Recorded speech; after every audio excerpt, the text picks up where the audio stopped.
With the somewhat recent recall of over 700,000 vehicles, I thought, is this a good chance to talk crap about GM yet again? Which it is. Not that there is ever a bad time. However, before you GM fanboys click away, this wasn't completely all their fault. The NHTSA had its faults. They still messed up though. As always, we gotta go back. 1971, Rolls-Royce announces bankruptcy. The famous Led Zeppelin hit Stairway to Heaven is played live for the first time in Belfast. And for what was going on over there at the time, they needed some kind of chill music. Pink Floyd released their best album ever. And last but certainly not least, Arsenal win the league at the North London Dumping Grounds. Arsenal, of course, went on to do the double that year. Then, in December of 1971, GM announced a recall of over 6.68 million cars. The recall covered 65 to 69 Chevy 2s and Novas, 67 to 69 Camaros, 65 to 70 GM/GMC light trucks, all with V8 engines. So, what was the recall for? Well, motor mounts, which, are kind of important. So, when the left side mount broke, the torque from the engine caused it to rise up, which pulled up on the accelerator linkage, which, in turn, caused more upward movement and more opening of the accelerator linkage. So, the engine would then hit the hood. But, just send it. It's just all that horsepower. Obviously, this would be felt or heard by the driver or passenger, because, back then they didn't have iPads in the vehicle.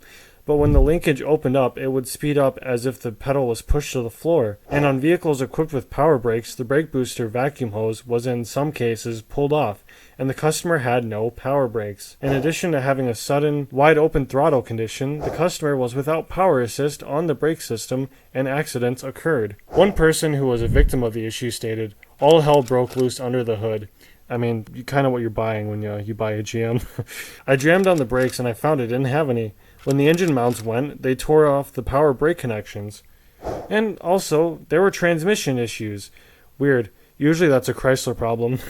The automatic transmission of the park reverse neutral drive quadrant would shift itself over one position to the right, affecting all gear positions. This meant that the car no longer had a park position, and it could be started in reverse. So GM invented this before Ford did in the 90s. The NHTSA received its first report of a broken Chevrolet motor mount in September of '69 and contacted GM a few weeks later.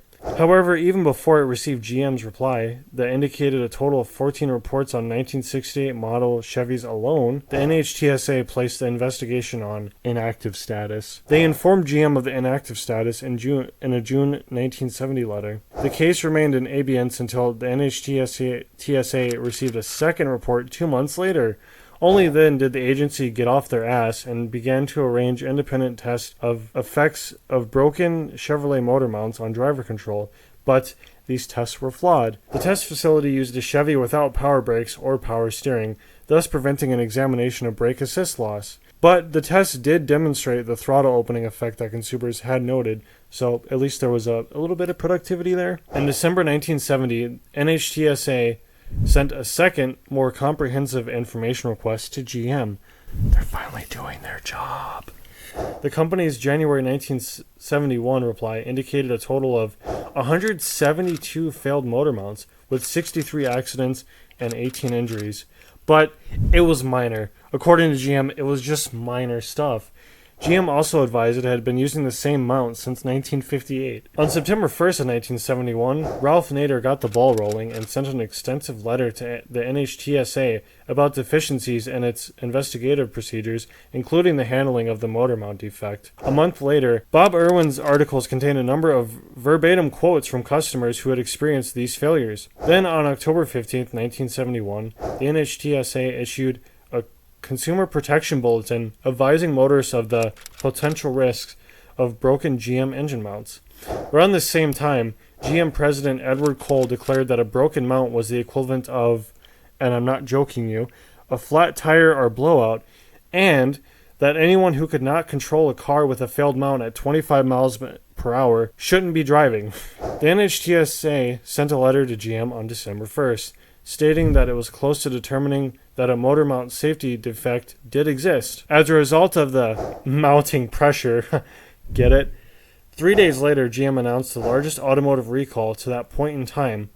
Yeah, until that ignition switch scandal happened. But the company refused to admit that the vehicles contained a safety defect. One irony of the recall is that on over 95% of the vehicles recalled, GM did not replace the defective mounts themselves, but rather installed a bracket and cable to restrict engine movement if a mount broke. By avoiding replacement of engine mounts on all 6.68 million cars, GM managed to cut its recall costs considerably.